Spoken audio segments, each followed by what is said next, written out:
Hello everybody, welcome back to twitch.tv/jchensor, aka the Chensor Dynasty. I'm James Chen. We just got through talking all about spacing and ranges. I would love to have some feedback from you guys in the chat over there. Let me know if all of that was clear. Let me know how that went. And then also, of course, another thing that I would really like to do, obviously, when I'm doing the first attack episodes, I don't happen to have any of the windows open or chat open and all this stuff like that. So I want to take the time to say, I think it's Airborne Hyakuretsu subscribed to me a while ago. So suck my nuts, Airborne Hyakuretsu Kyak. And let's see here. And I see a couple of donations as well. Thank you. I got a donation that says, here's a small step to getting that editor to lessen the load. Thank you. I got another donation that says, thank you so much for doing these streams/videos. That a lot of us that learn from your content. Again, when it's donations, I usually don't read the names out. But if you are the one that donated and you are totally okay with me saying your name in the chat, let me know and I will do so. But again, thanks there. FIFO has also resubscribed as well. It says good episode of First Attack, James. Thank you guys very much. Let me go over here. If you see this, I am at 261 subs right now. According to this, I should be at 262. So this bar gets messed up sometimes and it gets a little bit lost. But I'm at 262 subs. So again, thanks everybody who's been supporting me with the subscriptions. My goal is to get to 300, as you saw from one of the donations. I'm working my way to, if I get high enough donations, I can probably start hiring editors to help me edit a lot of the videos. Else I will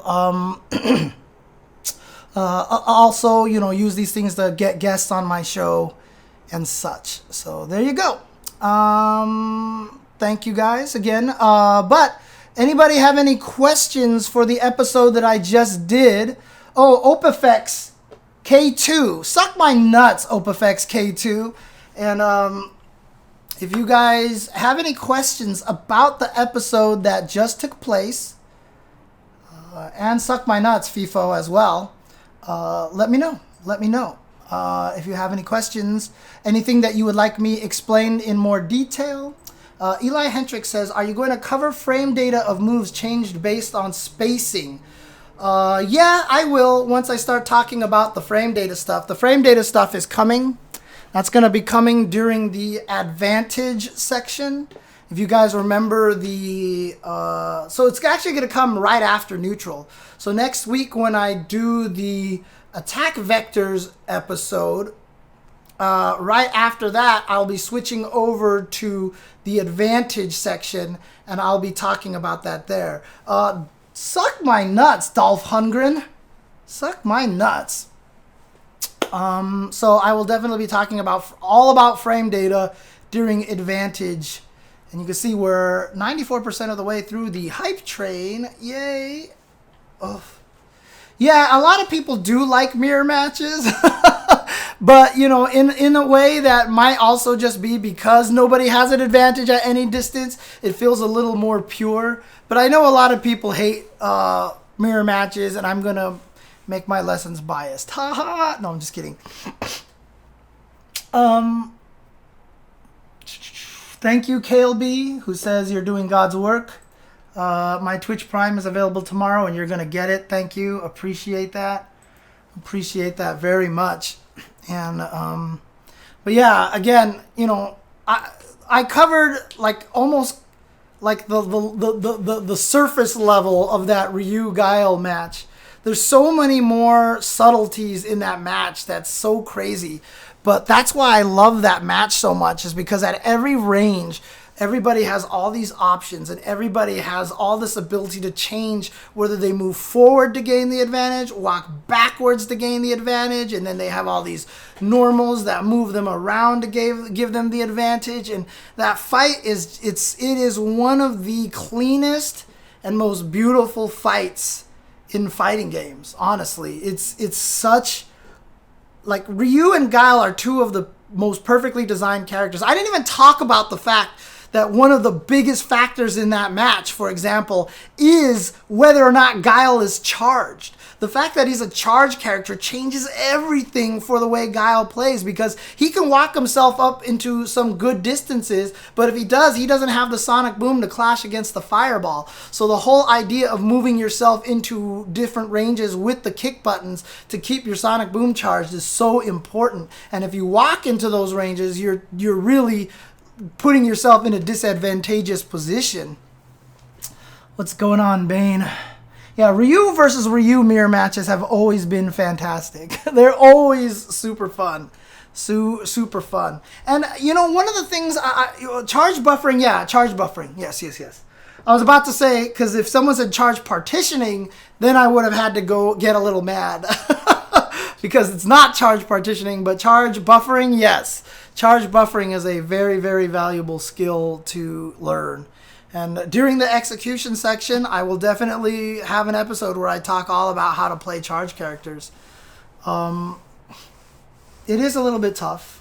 Ken versus Ken in Third Strike is the Ryu versus Ryu of Third Strike, because Ryu is not very good.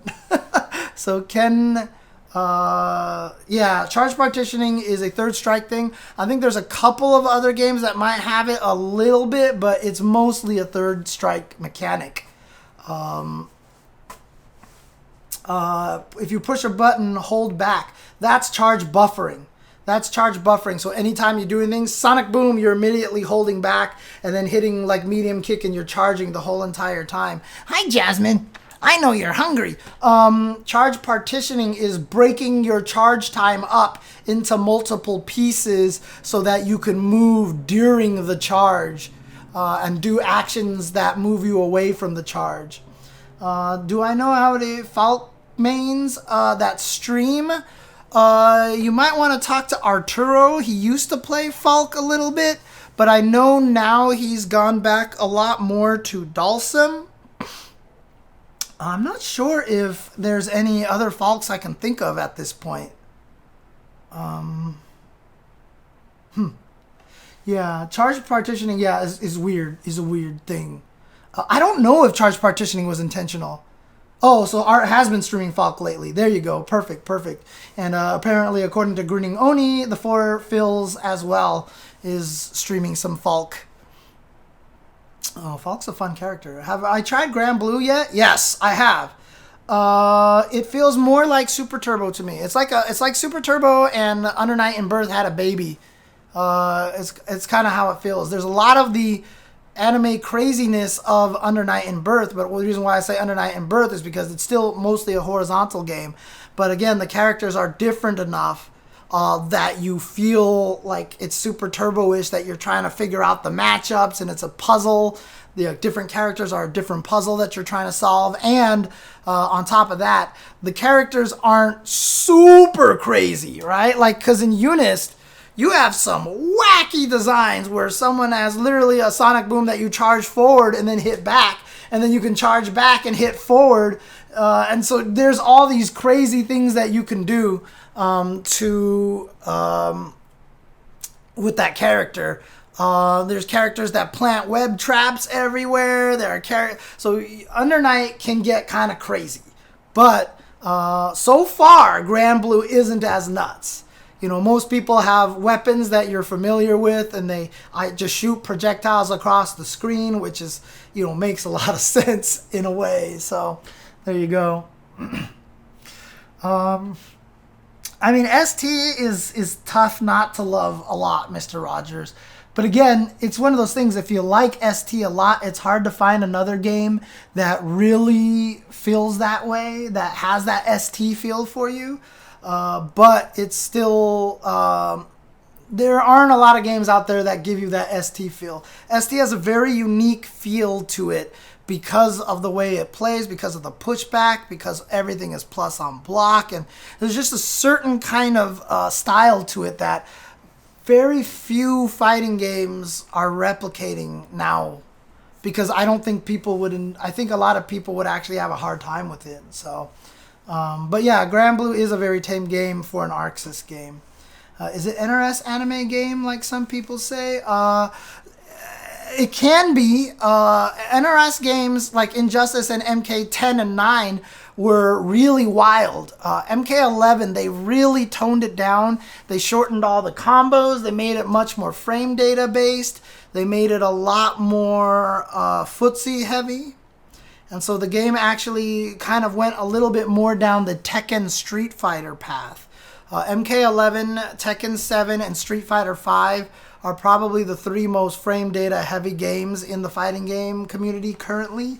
Most of the other games do not require as much frame data knowledge.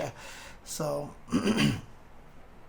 yeah, netcode, I mean, it's not worse than any of the other ones. When I play Grand Blue Online, I don't have a lot of terrible problems. I mean, I do notice the difference when I play Uniclair online and then go to the offline training mode. I can feel that I push things early on purpose to make sure they're timed correctly online. Same thing with Grand Blue. Certain combos that I have a very small link window, I feel myself pressing the buttons earlier.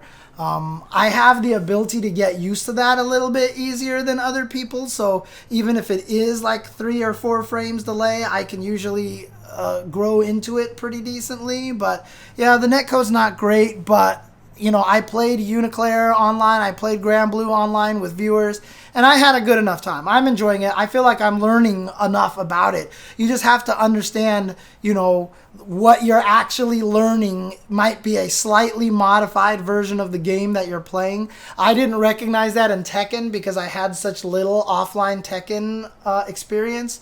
But when I did play Tekken offline, I was able to block snake edges. And I cannot block snake edges online to save my life. So I thought they were just super fast and unblockable. But then I played offline and I was like, whoa, I'm blocking everything. This is crazy. And it's nuts. I have not tried Fight of Animals. I have not tried it. The people comparing Grand Blue Fantasy Versus to MK11, the reason why they compare that is because MK11 has the cooldown mechanic on the EXs. And that's almost exactly the same way Grand Blue Fantasy Versus works. There's a lot of cooldown on the EXs. And that's where some of the similarities lie. That's where I think the majority of the similarities lie. I think it kind of stops at that point. But I can see the comparison because of that. Yeah, I didn't really feel like the lag was that bad, Starks. I really didn't. So, but I mean, it doesn't seem like there's a lot of people asking a lot of the questions about the spacing and ranges lesson that I did, which is good because that means then it was a good lesson and people don't have a lot of questions. So if there aren't any questions, I'll call this supplemental for a night. And then that way I can get started on the editing. So I can get started on the editing. And I can feed the cats right now. And we'll play some more games tomorrow. Are people cool with that? So if you answer this, are charge characters stronger in some aspects to make up for charging, or are they kind of a disadvantage of sorts? Yeah, charge characters can be a little bit stronger. Like some of their moves can be a little bit stronger. Like Sonic Boom has better recovery than Hadokens, but it just depends on the character and how you design them. You can make charge characters and they don't have to have, like, by nature of being a charge character, it doesn't mean that you have to make certain things stronger or weaker, because you can also change the amount of times it takes to charge. You can change how powerful the moves are. There's just a lot of different ways to tweak it. It's just a very different style of play and a method by which to restrict certain options of players when they move, which actually makes it a little bit fascinating. Like Bison as a charge character in Street Fighter V is actually really neat that he has the scissor kick as a charge, but in order to win with him, you've got to walk around a lot more and poke and be good at getting in on people without just relying on charge moves. And that, to me, makes M. Bison really cool and neat and fascinating. Charlotta and her easy inputs. Yeah, but then they have to cool down. Hi, Nathan. Can you hear him meowing? Can you hear him meowing at me? Meow.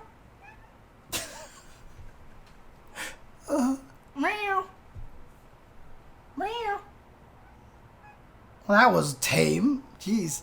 All right, I'm going to feed the cats. I'm going to feed the cats. And like I said, I'll call it a night and start the editing. So, let's do this. What I'm going to do... Oh my gosh, this cat. I'm going to turn the camera around. You guys get to watch the cats be fed, so don't go anywhere yet. This is the good part. This is the good part here. Jasmine. And this is going to look very weird, but I'm going to my dishwasher. And I'm going to pull out some cat food from the dishwasher. What am I going to pull out here? Pull out this tuna here. Don't ask why I have cat food in the dishwasher. Don't ask. Life happens sometimes.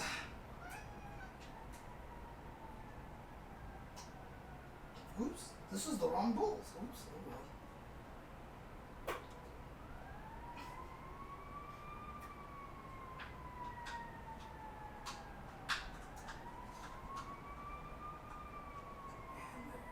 Go.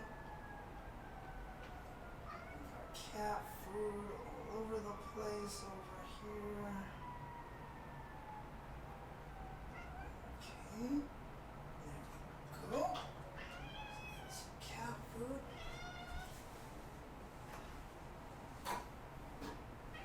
Oh wait, Jasmine. Here, come here. Do the thing. Do the thing. There you go. Good girl. Come on. There you go. A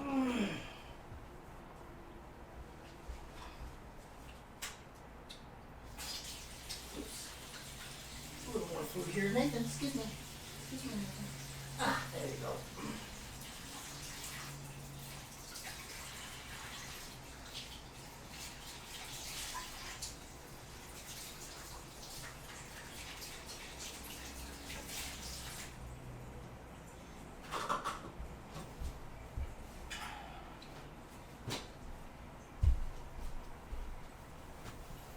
Okay. There you go. It's a cami trap. Dude, they shark, dude. They just hover around the bowls until they get a chance to eat. Oh man, these cats are amazing.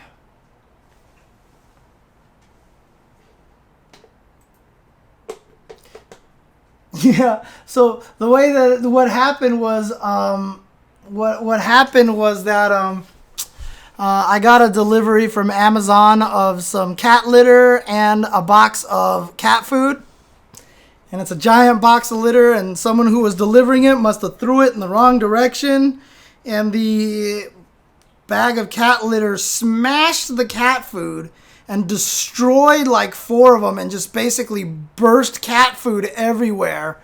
And so I took the ones that were not damaged, rinsed them off, and put them in the drying rack. Such a majestic beast. The nice thing about it, though, even though it does kind of suck, Texmin, but they sent me a replacement package. So I got some free cat food as a result. So, and looks like to me that Jasmine, you know, every time she eats very, you know, casually, slowly, very carefully. But Nathan, he like the technique that he uses, he just scoops up food so fast. And he ends up just eating so much of the cat food so quickly. It's really interesting. You know, the way that Jasmine does it, I'm not sure I like it because it is kind of slow. But, you know, I guess she just prefers being neat. Nathan just wants the food as fast as possible. It's crazy. I mean, but the thing about it is he eats it so fast. Is it going to fill? Is it going to fill? We'll see. We'll see. It did not. It did not. Nathan is never full. He's always hungry and wants more food. Oh, man. Thanks, guys, for tuning in. Thanks, guys, for hanging out. Again, I mean, I know you guys are a different audience than the guys at home on YouTube. But if you ever do watch some of those episodes again on YouTube, and there is a section that I meant to edit out that I didn't, just let me know. I can edit out live with YouTube's editing functionality. But I'll try to make sure I edit out a lot of the mistakes that I had in there, hopefully. So we'll see. I think I did do better. I definitely said it a lot. I definitely said right a few times during the stream. I feel like I did a better job saying it less, though. And I tried stopping myself from saying etc. all the time. Although I may have to go back to it if I make an etc. emote. Dude, right? That's what Nathan does. And when I feed them the dry food, like, you clearly can hear Jasmine crunching on the little pellets of food. Like, you hear the... But with Nathan, I swear he just takes a pellet and swallows it. It's weird. Oh, no worries, man of Peerless Might. It'll be on YouTube very soon. It'll be on YouTube very soon. That's another thing I do. I don't know why I repeat the same sentence multiple times. Need to figure that out. Yeah, Nathan rushed it down already. Jasmine's wondering what the hell that honking was. She's like, what the hell was that? Yeah, Jasmine likes to use the clock. She likes to use the clock. Oh, are you done already? Yeah, she's mostly done. But that means that Nathan's going to come and run in and try to get the food. So, anyways, thanks, guys, for tuning in. I'm going to leave it here at the cats, and I'm going to find someone to raid.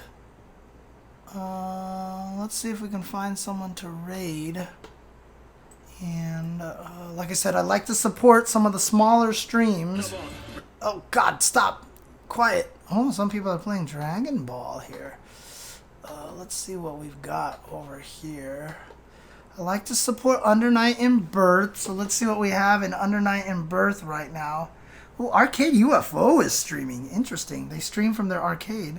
Makoto Fox is doing some work over there. Sasuga! Tekken. Who's streaming some Tekken? VG Bootcamp, Metal Cat, Assist Me Doom, Brawl Pro, Leonardo, Teppen. Let's see who's streaming Teppen right now. Oh, are they doing a Haunted by Memory stream? Interesting. Okay. I'll have to look at that. Grand Blue Fantasy Versus. SKD BB. SKD is streaming. Lakari is streaming. Some Chinese streams as well.